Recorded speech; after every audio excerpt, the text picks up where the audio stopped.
balades avant dans un village le soir à l'automne, tu es sûr de rencontrer un crapaud qui se balade dans les rues. Bon. Mais avant, c'était des dizaines de crapauds qui se baladaient dans la rue.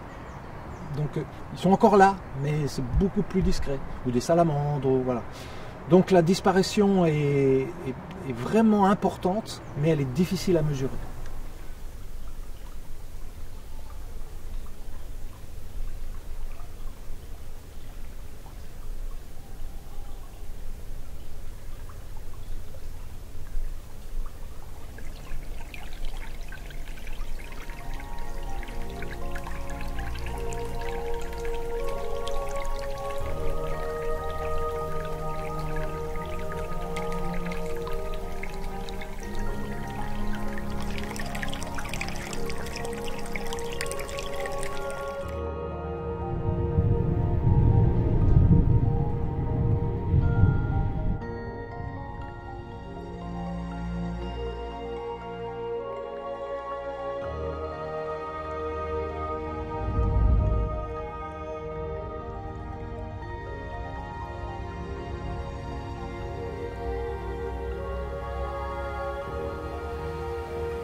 Les amphibiens sont le groupe de vertébrés le plus en danger actuellement.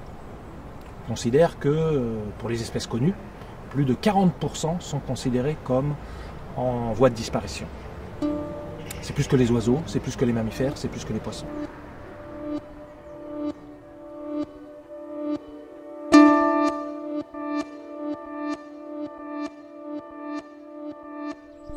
On entendait des chorus de rainettes, de grenouilles vertes, c'était un brouhaha infini. Maintenant, on n'entend plus que les oiseaux et quasiment plus les amphibiens.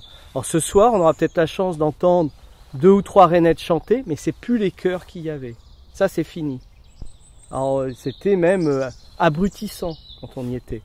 Mais c'est le témoignage qu'on a aussi partout, c'est-à-dire partout où il y avait donc ces chœurs de grenouilles, de rainettes dans nos marais littoraux, le soir on ne pouvait même pas dormir, on ne pouvait même pas s'entendre parler. Aujourd'hui, ce sont des nuits silencieuses.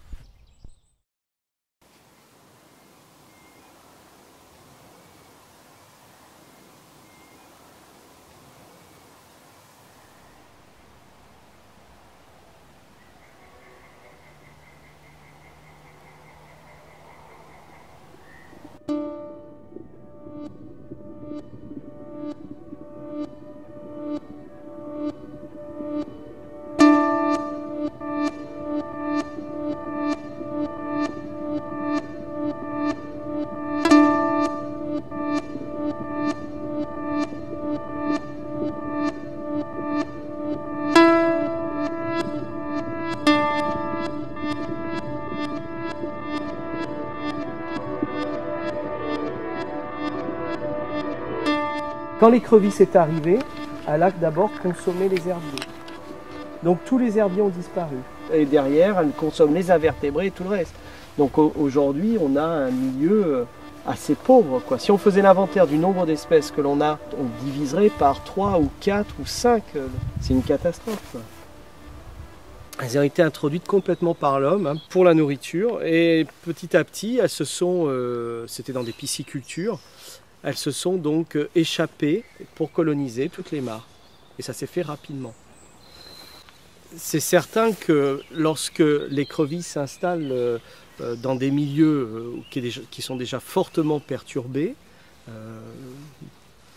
certains marais qui ont été mis en culture intensive ou autre, c'est certain que les amphibiens avaient déjà, on va dire que les communautés d'amphibiens ne se portaient pas déjà très très bien. Si on détruit des mares, si on détruit des zones humides, et bien évidemment, on détruit le biotope de ces amphibiens. Dans les milieux aquatiques, ils peuvent être consommateurs des algues, des végétaux, mais eux-mêmes être consommés par des prédateurs, des poissons, des insectes, des larves d'insectes, enfin, toute une communauté d'animaux aquatiques qui se nourrissent sur cette ressource. Et puis en milieu terrestre, eh bien, de la même manière, ils vont consommer des petits animaux de la faune du sol, mais eux-mêmes vont être consommés par des oiseaux, des mammifères, des animaux plus gros, donc ils vont rentrer pleinement dans le réseau trophique de ces milieux aquatiques et terrestres.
Il existe quand même de nombreuses actions pour essayer de limiter ces disparitions.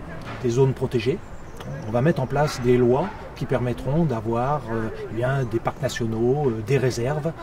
Mais évidemment, la surface disponible pour ce genre de politique, elle est limitée. En France, moins de 5% du territoire a un statut de protection.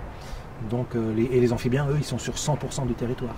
Plus localement, on sait que les amphibiens font des migrations entre le milieu terrestre et le milieu aquatique. Donc il y a de nombreux secteurs où ils se font écraser. Eh bien, on peut agir en limitant cette mortalité, en faisant des protections, en faisant des passages à faune. Voilà des solutions très locales. Quand on se donne la peine de protéger et de gérer, eh bien, ce sont des actions qui sont efficaces. Donc on peut proposer une meilleure gestion et plus de protection afin de concilier ces activités humaines et puis l'existence des amphibiens.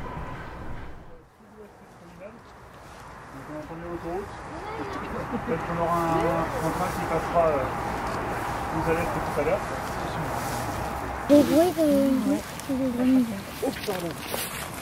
Et du coup, si on le regarde par rapport à ce que je vous montrais sur les photos, son iris il est jaune.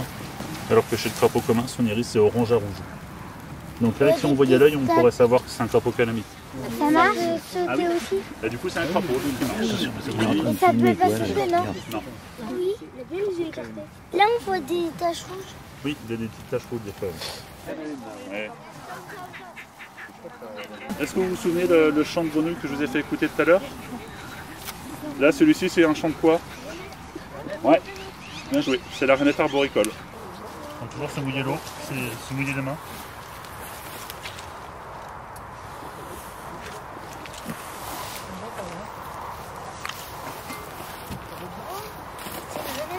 Oui.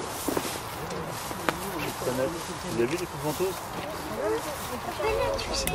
Oui, tout doucement. Attends, faut que tu mouilles ta main avant. Non, jamais. Ça va pas. En plus, un tout petit peu de soin.